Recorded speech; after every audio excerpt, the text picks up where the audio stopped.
friends, welcome to another episode of ZipTalks. Today's guest is Mr. Miguel Gutierrez.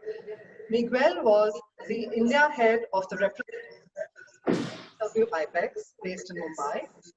He has over 19 years of banking experience, has also been an IT and a management consultant. He's currently based in London. Thank you so much, Miguel, for being on this show. I'm so excited to have you. I'm going to get right into it. I'd like to start by asking you about your fitness philosophy. What is it that motivates you and drives you towards health, well-being, and fitness? Thank you so much, Radha. And also thank you for having me. So philosophy and what drives me. So basically, it's literally feeling fit and well in my body, right? So I come from a journey where I was, I would say, pretty much overweight, a couple of kgs, and I didn't feel well in my own skin. So the philosophy is simply to feel better, happier, more content also, and simply being more in balance with my physique. Having said that, I think that goes hand in hand also with your mental well-being. So the philosophy in that sense, I would say, is always, you have to set your goals, first of all. That can be anything. I mean, I have my personal goals, and that's a very personal, individual approach. It can be that you'd like to grow, that you lose weight, you're more flexible. That's literally up to everybody. And then with that goal, work towards achieving those goals. And the secret to success for me is basically that you need consistency.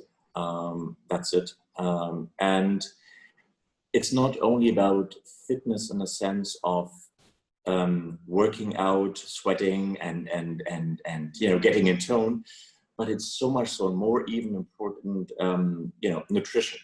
Nutrition is a key factor, I think, for your health. What you eat, how much you eat, when do you eat, what do you drink, what you don't drink, and so on and so forth. So all these components are really, really important for an overall healthy and fit state of being. No, wonderful. Some of the points you said, you talked about consistency. I think that is so important. We all try to find a routine which works for us, but what is most important is to be consistent. And then you talked about nutrition. I think a lot of people ignore, they say, okay, we'll exercise for 2 hours a day, and then they don't take care of their nutrition, and then it just doesn't work for them. So I think both those points were really good. I want to ask you a little bit about, you mentioned about this journey where you had gained some weight, which I can't believe.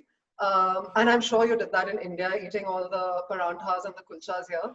But please tell us a little bit more about how did that journey, you gained the weight and then you lost it. How did that change your approach towards health? Yeah, absolutely. So you're absolutely right. So it was in my India stint. You believe it or not, I gained 16 kgs, right? 16, I don't believe that. 16. And you come to India and you have all this fantastic food. And there was one day you have in the southern part of Bombay, there's a very famous thali place. And a friend took me. It's close to the German consulate, in fact. And I think in that lunch only, I had 16 puris or something like that, or 14. No way, puris. you're kidding me. 16 puris. Because it's delicious, right? And you can't Yes. stop. And they have all these pulaus and chapatis and basically carbs all over the place. Plus working, right? I think in these 5 years plus I've been there, there's been barely any weekend where I have not been working. Yes.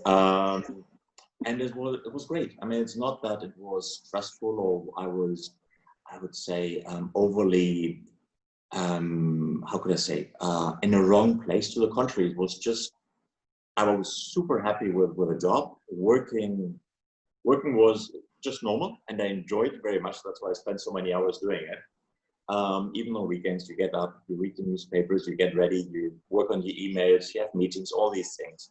And it becomes part of your life. And the problem was that I was so indulged in work and so much so also the food that slowly, you realize you have to buy bigger suits, you have to buy larger trousers and all these things. And then literally, and then it was a point in time. There's this famous picture of my girlfriend then, and we went for holidays, and she's trying to hug me on the beach, and she couldn't get her arms around me.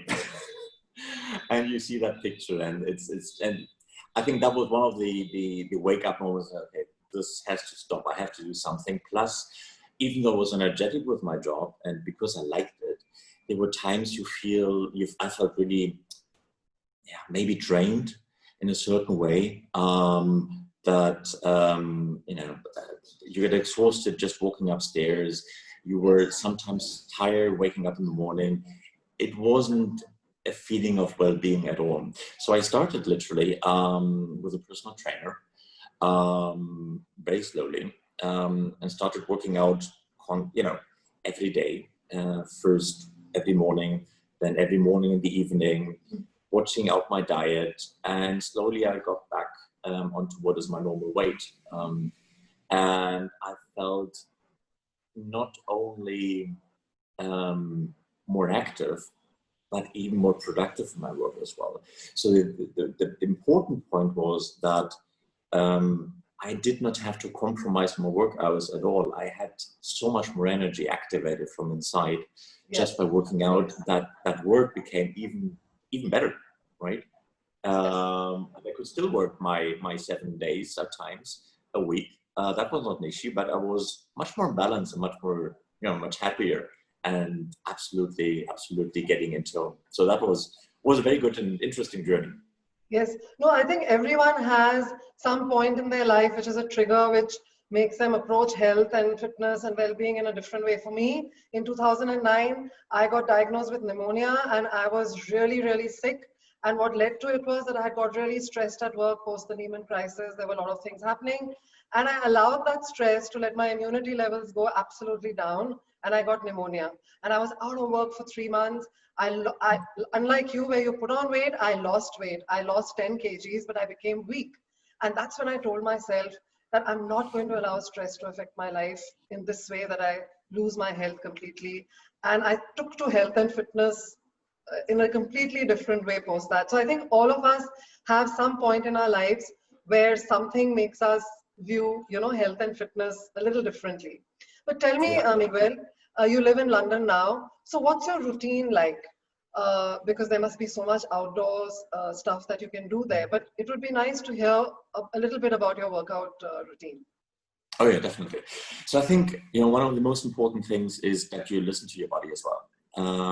So I don't keep it too rigidly anymore, because I felt that if you keep it too rigid, as I was doing, I was hurting myself rather than helping my body to become better. So I was having injuries, and it's not the right place. So you really have to listen to your body. And I try to keep it flexible in that way.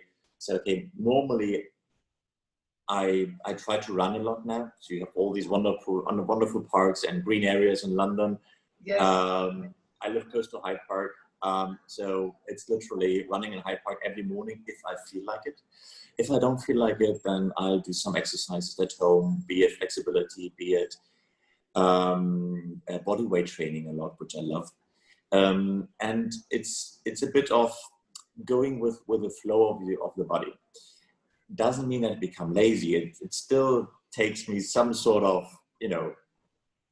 getting myself into it. Yes. But I know that once I've done it, I feel so much better. That's the most important thing. However, you also need to challenge yourself a bit, right? So you need to find this fine balance between challenge, between also letting be at times, enjoy your life, and feeling, okay, today I really don't feel like it. And you can feel it, right?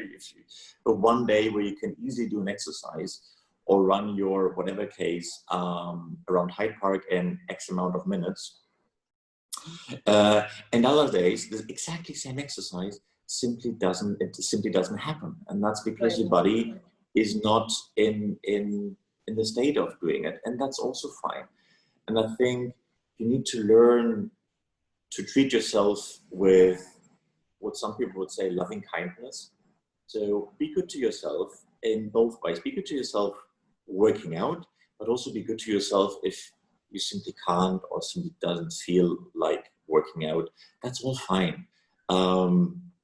Just go as you feel, and gradually, the more consistent you are working out, interesting enough, you get into that state where you have to work out to feel good. It's like a positive drug, I would say. So if you don't work out, then you feel sluggish and bad. And I like to be in that space where I feel good, but I don't have this craving for, I feel bad if I don't work out. So finding the right balance, that's it. So for me, coming to your question, what I do in London, I run bodyweight training. I used to go to the gym a lot, almost every day, while it was still possible before COVID, of course. So that was barbell training, weight training a bit, and that's it. Yeah. No, I think all the points, the point you said about listen to your body and then be good to yourself. I really resonated with that. Even I don't follow a strict, a similar exercise routine every day. Sometimes I do high intensity interval training. Sometimes I will run. Of course, with COVID, a lot of the exercises are indoors now. And I started yoga over the lockdown. So I think, be good to yourself, like you said. That really resonated with me. But Miguel, tell me, when we were talking the other day, you spoke about, what is that, Thai boxing? Muay Thai? Muay Thai. Yes. And I was reading about it when you told me, and it is also called the art of the eight limbs. Now, I'm very curious as to why it is called the art of the eight limbs. For me, boxing is all about just, strength and punching the opponent. Where are the Well, eight limbs? well, actually, it's interesting because boxing is, of course, punching, but it's so much more about it. And Muay Thai, the beauty is that you use basically not only your fists, but also your elbows, your knees, and your chins. And since you have basically 8 of those in your body, that's why it's called the martial art of the 8 limbs. And what I loved about it is it's a lot of coordination. Of course you can punch, but to do it properly, you need to really coordinate and really, really be focused. So when I had a day in office that was very stressful and I was simply not with my mind into working out at that moment, I could literally feel that, I was not there. And since you have to move and use all your limbs, basically, it doesn't come, right? And you mess it up completely. And by messing it up, well, you receive sometimes a punch as well, which you don't want to. But to me, more than punching, it's a very good cardio workout. It's fantastic. But also then this entire focus and concentration exercise, which I appreciated and loved so much. No, it sounds really interesting. And when we spoke about it, I really started reading about it because I'm always curious to know what are the new forms of workouts which one can look at. But very interesting. Art of the 8 limbs. Use all your 8 limbs. We also spoke about mindfulness, and I wanted to understand from you, how did that what role has that played in your life towards focus, towards energy, towards your work? How has that helped you? A lot of people talk about mindfulness, but you've actually experienced it, you've actually practiced it. So please tell us a little bit about it. Well, it's a wide field, actually. Yes. But a couple of things that happened in my life where you start to think, okay, I need to really change something.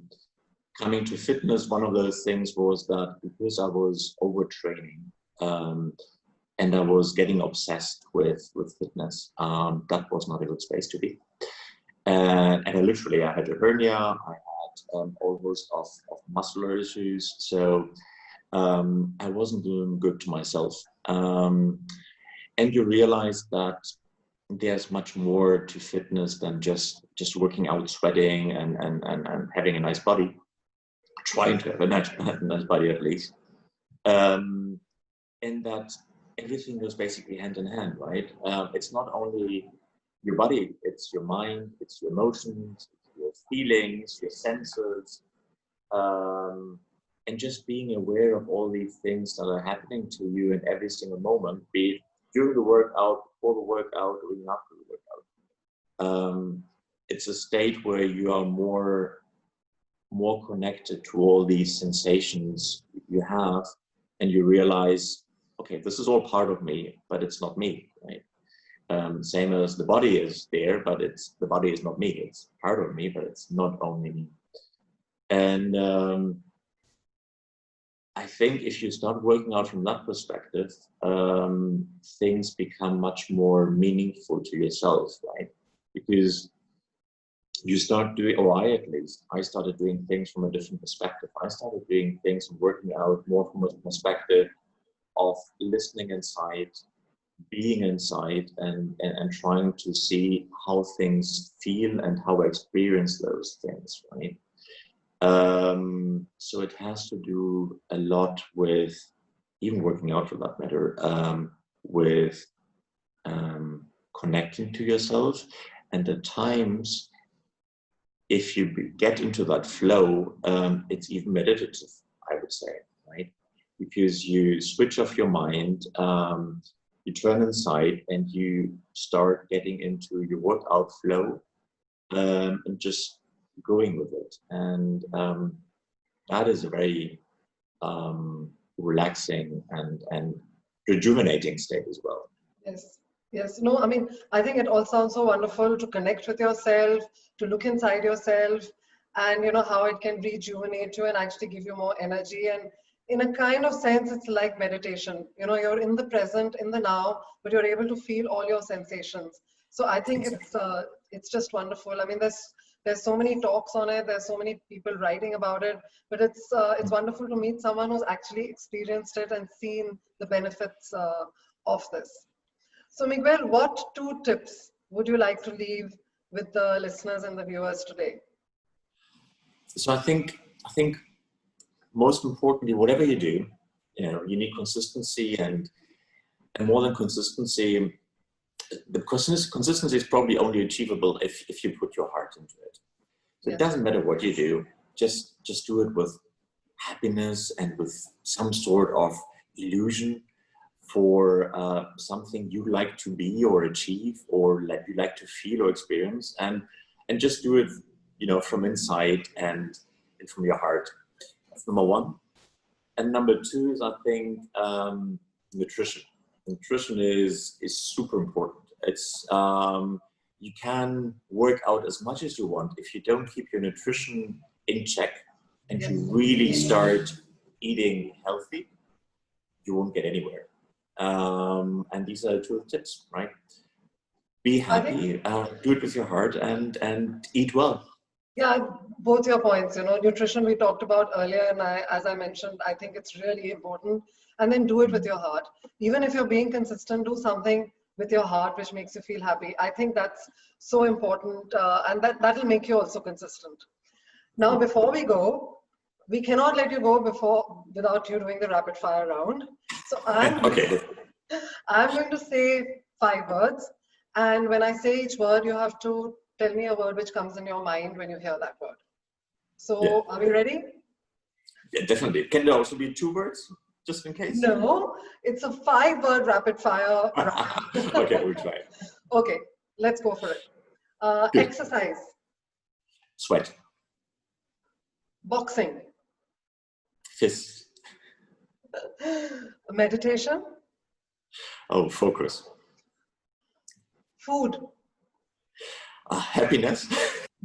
Yes. The last one, career. That was the word. No, just kidding. A career is work-life balance. Yes. No, Miguel, I really enjoyed doing this talk with you, and some of the points you spoke about: mindfulness, nutrition, consistency, doing it with happiness. You talked about your workout routine, your journey from having gained weight and then brought it down. I think some amazing points you brought out. Friends, I hope you found this talk as inspirational and as enjoyable as I did. You can find us on YouTube channel #ZipToFitness, on Spotify or Apple iTunes podcast ZipTalks, and on Instagram page @ZipToFitness. Thank you so much for joining us.